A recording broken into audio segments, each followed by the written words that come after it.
En els darrers anys, l'Agència Catalana de l'Aigua ha estat impulsant l'anàlisi i propostes de gestió de sediments en els seus embassaments. Dins d'aquesta iniciativa s'ubica el projecte Anàlisi i propostes de gestió de sediments en els embassaments de les conques internes de Catalunya. En aquest projecte hi ha 3 objectius. El primer és avaluar l'aportació de sediments al litoral i millorar el coneixement dels efectes de la retenció de sediments als grans embassaments. El segon objectiu és analitzar els efectes dels cabals generadors mitjançant la realització de proves pilot per tal de millorar-ne el disseny. I, per últim, fer divulgació dels resultats al públic en general i proposar mesures i recomanacions per a millorar la gestió dels sediments. El tram d'estudi escollit per a la monitorització del riu Ter es correspon amb la massa d'aigua situada aigües avall de la presa del Pasteral. L'estudi s'ha prolongat fins a la localitat de Girona, travessant les localitats de la Cellera de Ter, Anglès, Bonmatí, Bescanó i, finalment, Girona ciutat. Al llarg del tram de riu s'han ubicat diferents equips que han dut a terme diferents treballs de control i anàlisi de la crescuda.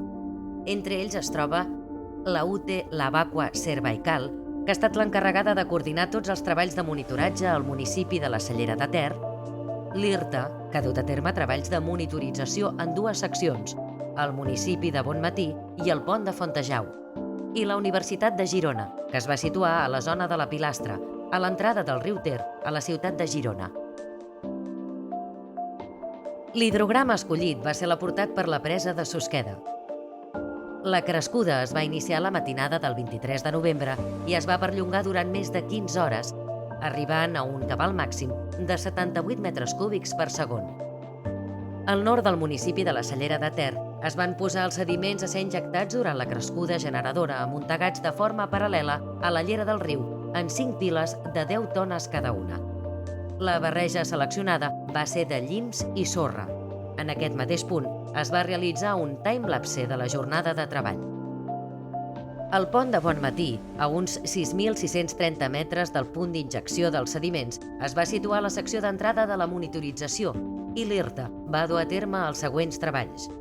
Topografia pre- i postcrescuda per veure com variava la secció del riu, anàlisi de la granulometria de la llera del riu, mesures fisicoquímiques de l'aigua i control de la càrrega en suspensió durant la crescuda.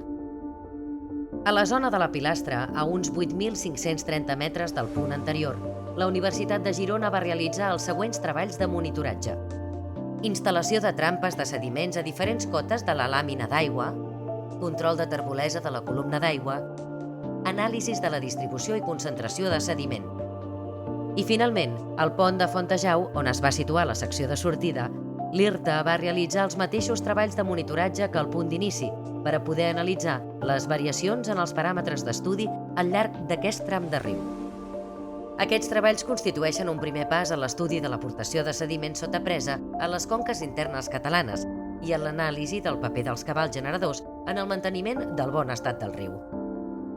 El monitoratge realitzat sota la presa del Pasteral, al riu Ter, ha permès comprovar que els sediments injectats han estat transportats pel cabal generador al llarg de tot el tram d'estudi, confirmant que aquesta crescuda ha estat suficient per mobilitzar les sorres i graves que conformen el llit del riu i regenerar la llera fluvial.